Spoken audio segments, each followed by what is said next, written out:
Hey, good morning, Reg here, and welcome back to the blog.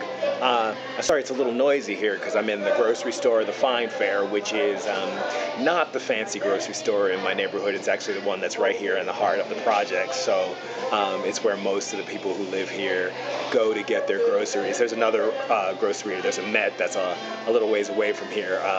And I may take you guys there on another one of my blog entries. But today we're here in the quite loud Fine Fair, and I just want to talk to you guys a little bit more about, we've been talking about, the whole idea of food access, and so I just wanted to give you an idea of, like, even here in the store where, the prices are going to be, a little bit lower because they're catering to people who predominantly live in low-income housing.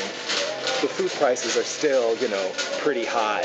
I was looking at the prices, for example, of like raw cashews. Raw cashews are $7 at the fancy market, and they're $7 here. So, things are about the same. I was looking at the price of, for example, bananas, which at the fancy store are 79 cents a pound, and at this store they're 59 cents a pound, which is lower. It's 29 cents. It's 20 cents lower, but it's still, it's still kind of high for, a pound of bananas if you're on a budget. So that said, that's what's up. So I want to give some shout outs to some people who have been checking into the blog and gave some positive feedback. I believe Melodic 21, I want to give a shout out to you, and Scrapper Lover, I want to give a shout out to you. I know that both of you are starting raw food challenges or have recently started raw food challenges, and I wish you guys the best of luck. It is hard, but you can do it wherever you live. The food is out there. You just have to figure out where it is and then get your hands on it, a lot of it, and keep eating it because it's good for you. It's going to make you feel great.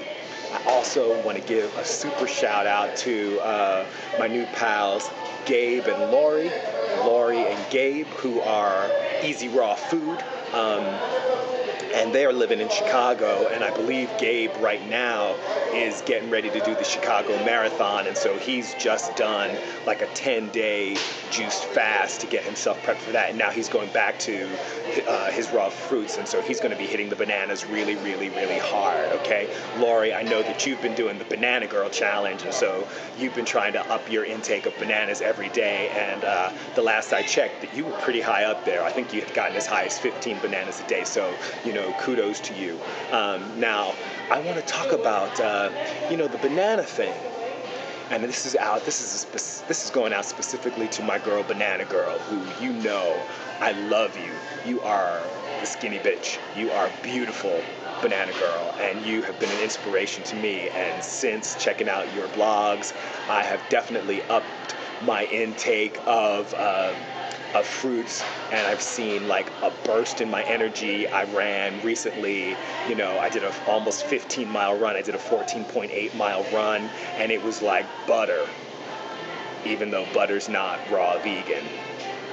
But Banana Girl, sometimes you can be like a little smug about, just going out there and making it happen, and it is just not that simple for people. And I'm going to talk about 3 reasons why it is not just that simple. 1, accessibility.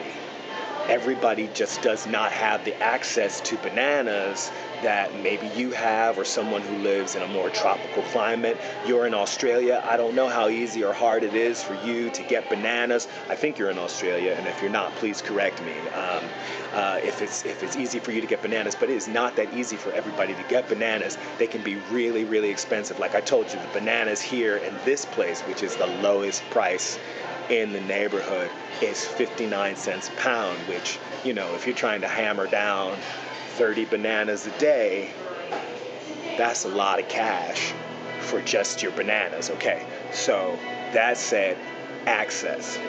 The other thing, Banana Girl, you are gorgeous, but a lot of what you got, God gave you, and I'm not even a religious person, but a lot, God bless your mommy and daddy, because they gave you some genes that have you rocking it.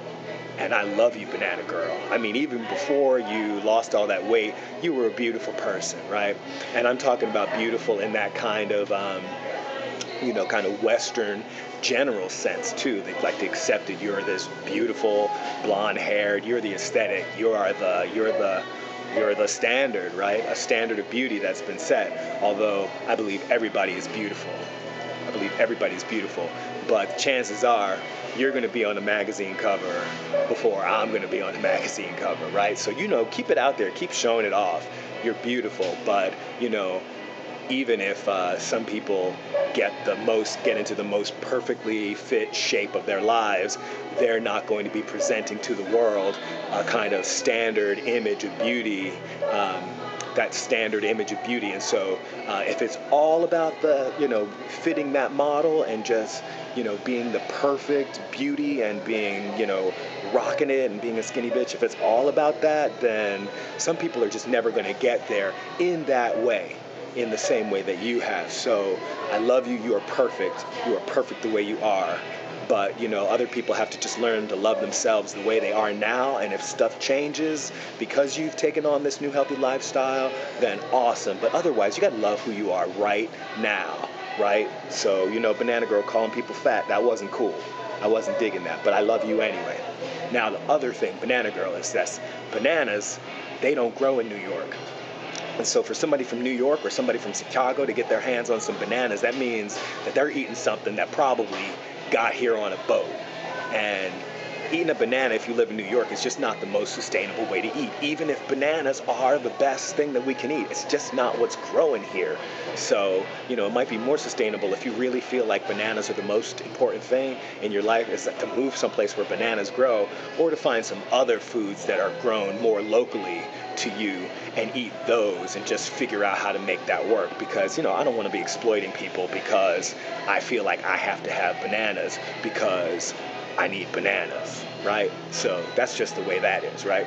So, and I don't know if the Native Americans were eating bananas, So all that said, Banana Girl, still giving you a lot of love, and it's day 30 of my 60-day raw food challenge, and just because I love you so much,